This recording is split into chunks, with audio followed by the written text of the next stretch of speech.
Okay, welcome to Working from Home Security. I'm Chris Burns from Techie Gurus, and I'll be your host today.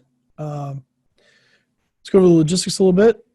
Please follow us on social. If you have any questions about this webinar, please just send an email to info@techiegurus.com. You can also post it on our social media as well. We post these videos within 3 days. The last one I was able to get up within the first day. So we'll post it there just in case you miss it. If you have any questions during this presentation, go ahead and drop a question in the chat or the questions part, and we'll get to it at the end. So let's get going. All right, so my goals for today, I want to provide you with some tips for planning on working from home and the risks involved. This isn't like a how to work from home. This is how to plan for it from a business perspective. Topics today, they're going to be serious, but I'm going to present them with some levity. My humor can be considered inappropriate at times, but I'll try to keep that in check. And I'm always focused on security. We will also email reminders out too for every one of our webinars. So this is our webinar series. This is the third one in the series. So next week we'll talk about working from home habits, and right after that, working from home troubleshooting. We hope to see you there. So the agenda for today, we're going to set the stage. We're going to talk about some business strategies. We're going to talk about whose device is it that's accessing the data, and then where the data lives, and then people. So let's talk about work from home. WFH stands for work from home. I don't necessarily like work from home. I like the term work from anywhere, but for the purposes today, we'll talk about work from home. So it's introduced a unique security issue with the pandemic and companies having to rapidly move people outside the business to their home and have them connect back in to access data. The biggest challenge with this is it wasn't planned. There wasn't months of planning to go into this. It was just something that just had to happen overnight. So a lot of companies implemented this without actually thinking through all the risks. So employees working from home on their own equipment should never be considered secure until proven otherwise. Mainly because when you look at the at-home environment, usually you're sharing a PC with kids, spouses, maybe other family members and things like that. So you don't know what's really going on in that machine. So let's talk about it from a business perspective, and let's keep it realistic. When you talk about security, security in a business is you buy as much security as you need. If you buy too much, you're overspending. If you buy too little, you're actually exposing your business to more risks. So we have to think about this from the scope or quality triangle perspective. We have to balance the cost of time, the quality of it, between the cost of time and the quality. So for instance, as you increase security, the cost will probably go up, but the productivity may go down. So we have to keep that in mind. We don't want to make security so intense that we ruin the productivity of the workforce.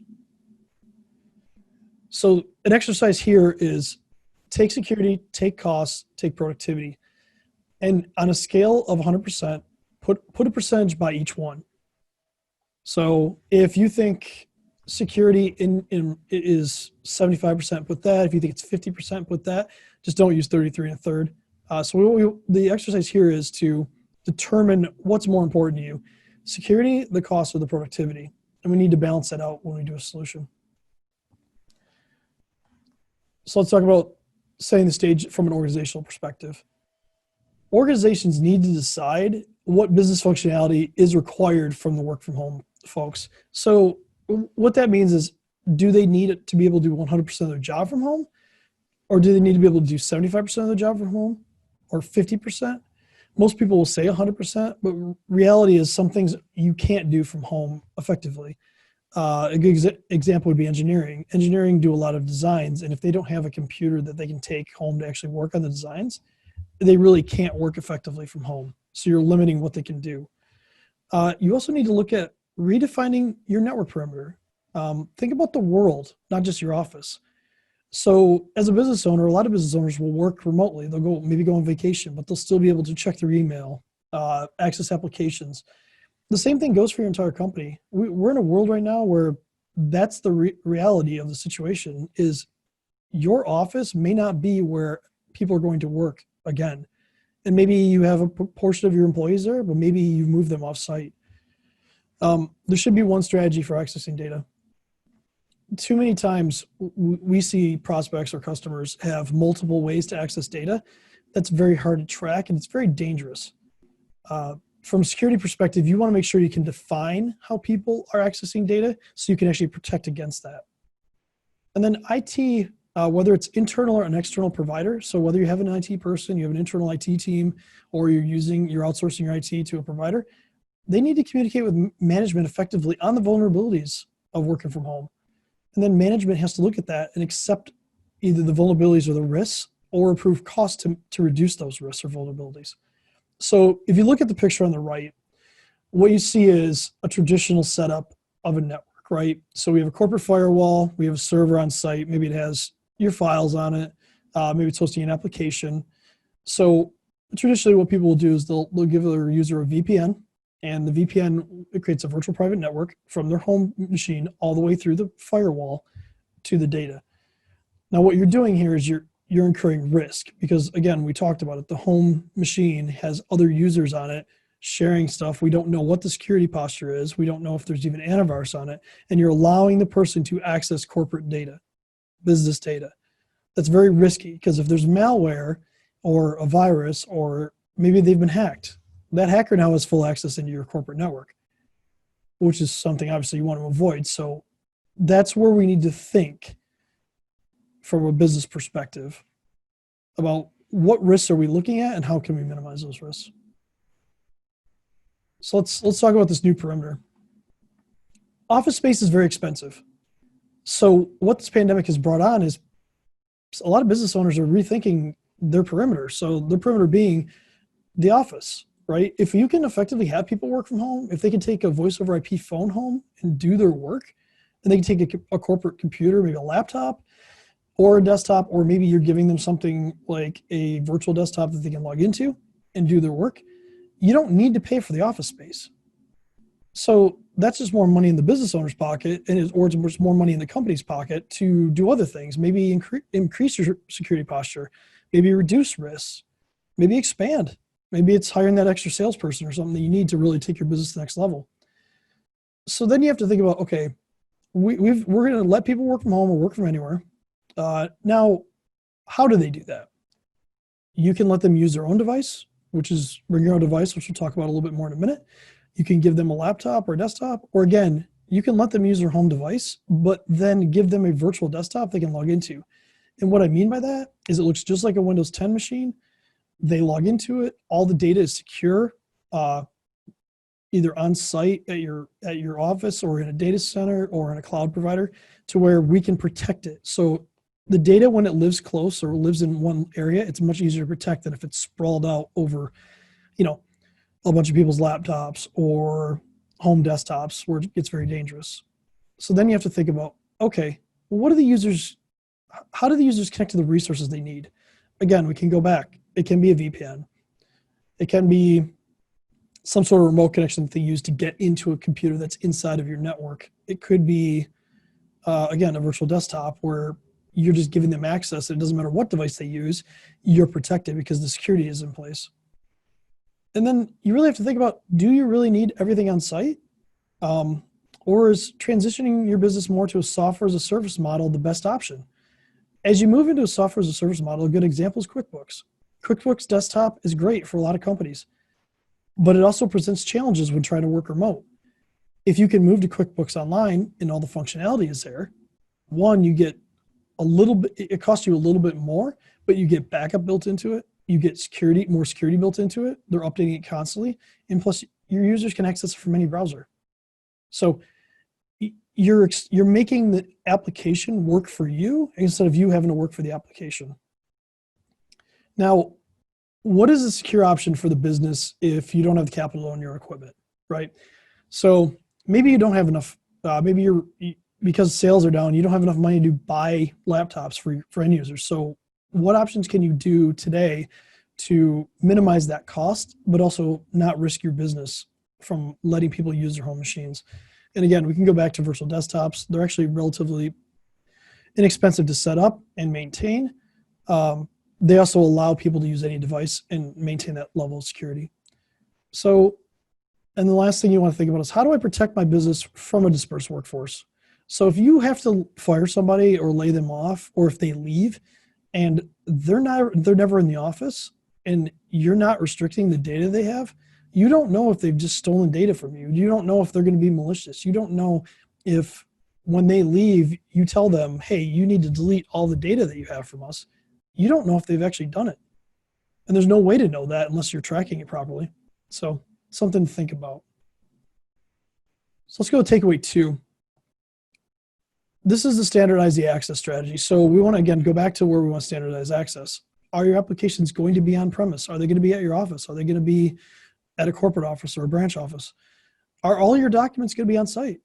Or are you going to transition to a SharePoint environment where you can access it online or from a browser or for an application, or a Dropbox, similar thing?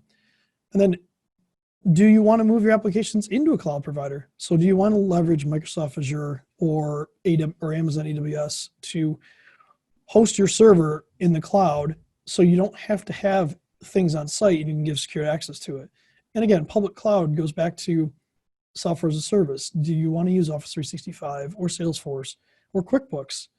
A lot of companies that we know, they use internal time management. So they use time clocks. It doesn't work when people are at home. So there are software as a service options out there where you can have people clock in for time and you can track it. They actually track GPS coordinates. So you can say, look, you have to put this on your phone. We're going to track it. And then you can see where somebody is and then what time and everything like that. So it's a takeaway to think about. It's not going to be solved overnight. It's something that needs to be discussed internally. So let's talk about whose device is it. Bring your own device cuts costs, period, because you're letting a user use a device that they already own. And assuming a person buys a laptop or a tablet or a desktop to fit their needs, it may be better than what you're offering them. But there's challenges with that. If you let somebody use their own laptop, you're assuming that they're living up to the policies in place in the business about security. You're assuming they're not browsing to nefarious websites, that they're not using pirated software where they downloaded on the internet. You're assuming that they're taking the business security as serious as you do. And that's most of the time, that's not the case.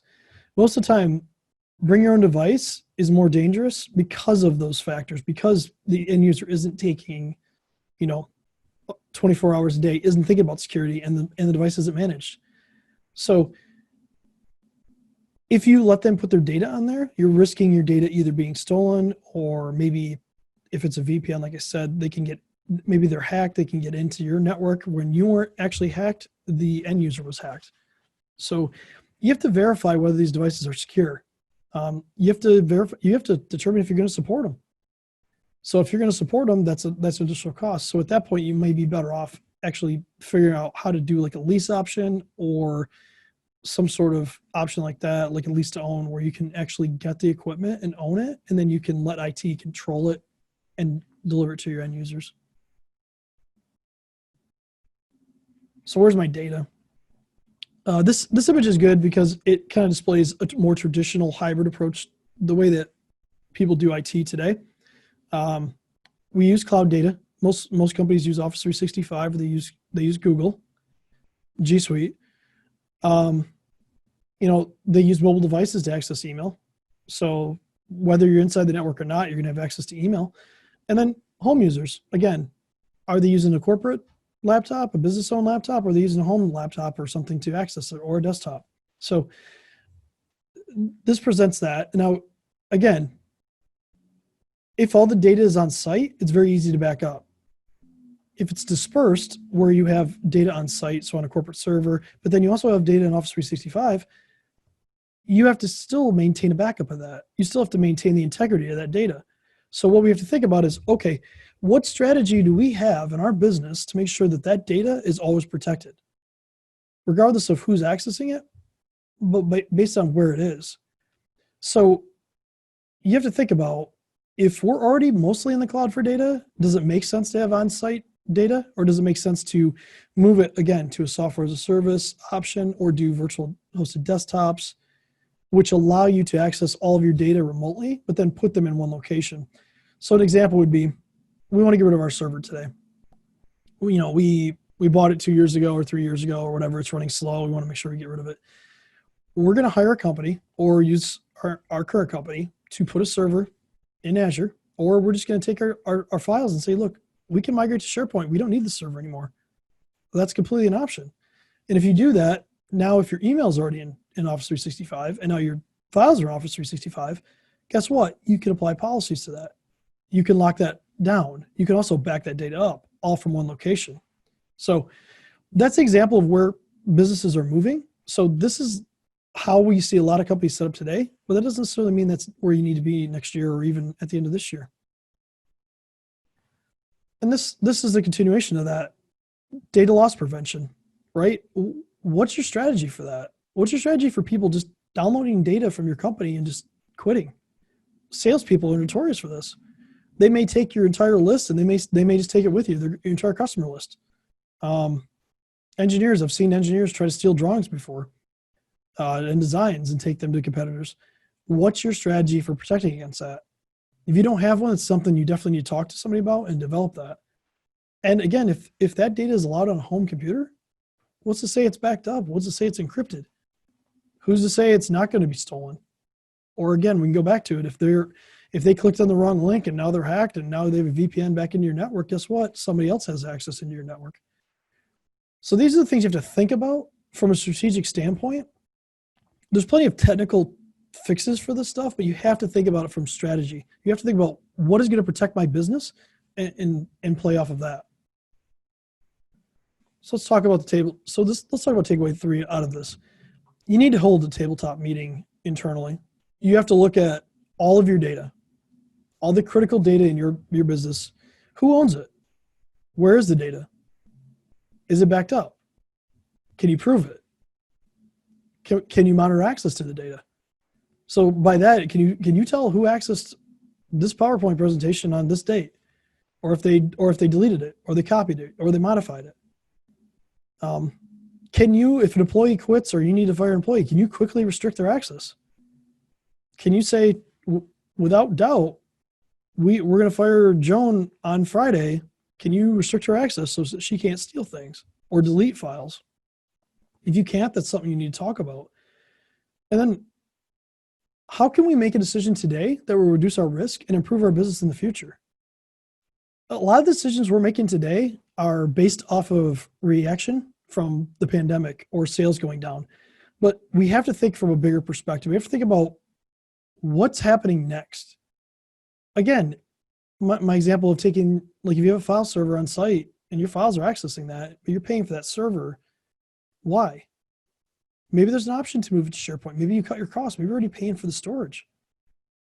But maybe somebody hasn't presented that to you. So those are the things you need to think about, and think about it. Maybe making your business more accessible and more flexible actually can save you money.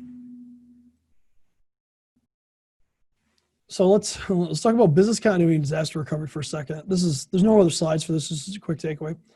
You should follow a 3-2-1 strategy. And what that means is your data should be in 3 spots. 2 of those should be backup and 1 of them should be offsite.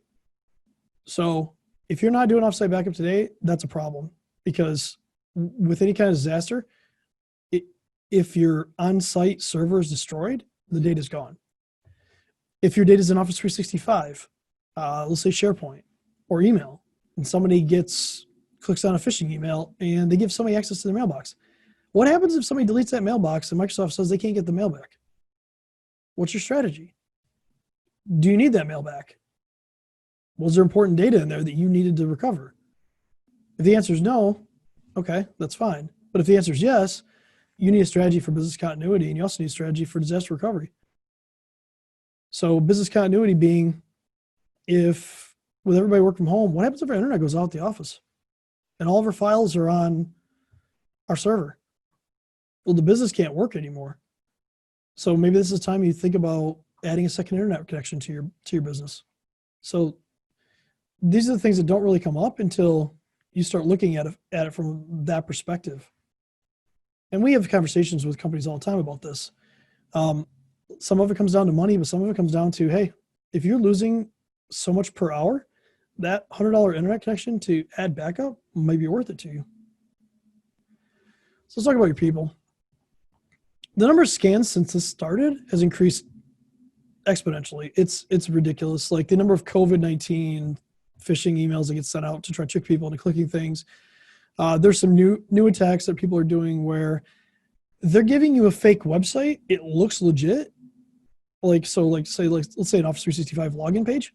You put your credentials in, and they're stealing your credentials, but on the back end, they're submitting your credentials to Office 365 so you get to log in. So a user doesn't even know that they clicked on a wrong email, a wrong link, and the credentials are already stolen. So there's things that you need to take into account to protect yourself against those. One is just training your users. Train the users consistently. Teach them what a phishing attack looks like. Launch phishing attacks against your users. Hire a company that can come in there and say, look, we're gonna send phishing emails to your employees. We want to see who clicks because those people need to be trained. Implement additional security measures. We could talk more about that in another video, but things like multi-factor authentication stop a lot of those attacks. And right now we've covered a time to train, but there's a lot of training online that's just free and cheap. Take advantage of it. And right now, look at your policies and procedures. If you don't have a acceptable use policy and a work from home policy in your handbook or just published internally in the company, it's something you need to think about and get in place immediately. So let's talk about that again. Time to train your employees in cybersecurity. Again, you can launch phishing attacks. You can do training relatively inexpensively with somebody that can come in there and actually, we can provide training to our end users, right? Most IT providers can. Internal IT, if you need that, there's some resources out there maybe we can point you to, or we can even help you with that. But again, simulate phishing attacks. Try to trick the users. It's not a trust thing. It's a protecting your business thing. So don't feel bad if you have to trick your users by doing a phishing attack. Don't feel bad about it. You have to know. You have to know if you have one weak link, because one weak link is all it takes sometimes. And few companies that we've seen actually have policies and procedures that deal with IT or work from home. So again, get these policies in place. If you need help, call us, let us know. Or if you have an IT provider or internal IT, they should be able to look up resources or at least provide you with resources to help you. And if they can't, you need to find somebody else. So what we're offering for this is literally 30 minutes. Call me. Schedule a meeting. We'll have a conversation. We'll talk about work from home security. We can talk about anything else. We can talk about risks in the business. We can talk about, hey, maybe you just want somebody to look at your stuff. Maybe you want somebody to look at your backup and say, is our DR plan, do we have a plan? Do we have a disaster recovery plan? If not, you need one. If you don't have a business continuity plan, you need one. So if you don't have one, at least book this and we can talk about it and see if there's something we can help you with. So with that, Jenna, do we have any questions? One question, what would your top tips be to reduce the risk in protecting the data of your business? Just your all-time top tips. Absolutely don't let somebody use a home computer.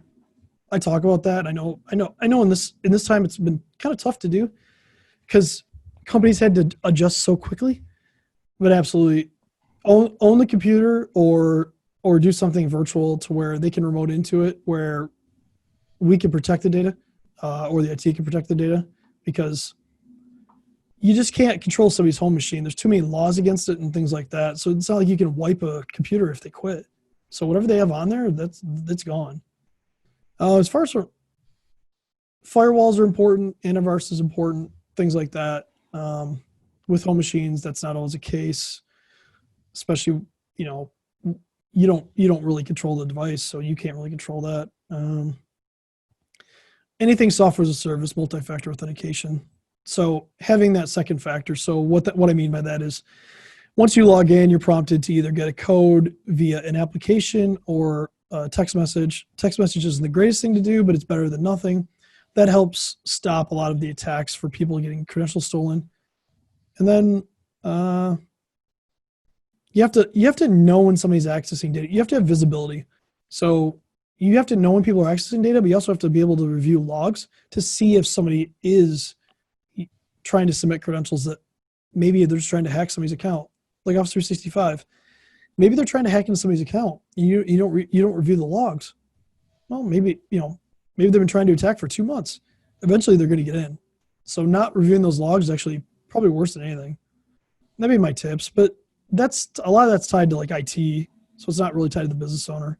But having policies in place, definitely a thing. Having a strategy, I think, from a business standpoint, is the most important thing. You have to have strategy. You have to have strategy for business continuity and disaster recovery, but then also policies and procedures to back that up. Like acceptable use policy, like it's not acceptable to use our computer to browse job sites or pornography or anything that's considered risque. And as the business owner, you have the right to monitor that, and that's part of the acceptable use policy. So, Awesome. That was a great answer. Thank you so much. do we have anything else, or is that? No, that was it. Okay. All right. Well, if you have any feedback, go ahead, email us, info@techygurus.com. Again, you can book a call with me, 30 minutes, no charge. I just want to help. We just want to help. Our entire team wants to help.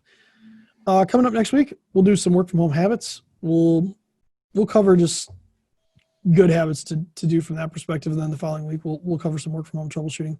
So I'd like to thank you guys for joining us today. If you have any questions, again, info@techygurus.com. You can follow us on our social media, and then we'll post it on YouTube. So if you missed it, we'll go ahead and get that on YouTube. Make sure to subscribe too. We need as many subscribers as we can. So with that, have a good rest of your day, and we look forward to seeing you guys next week.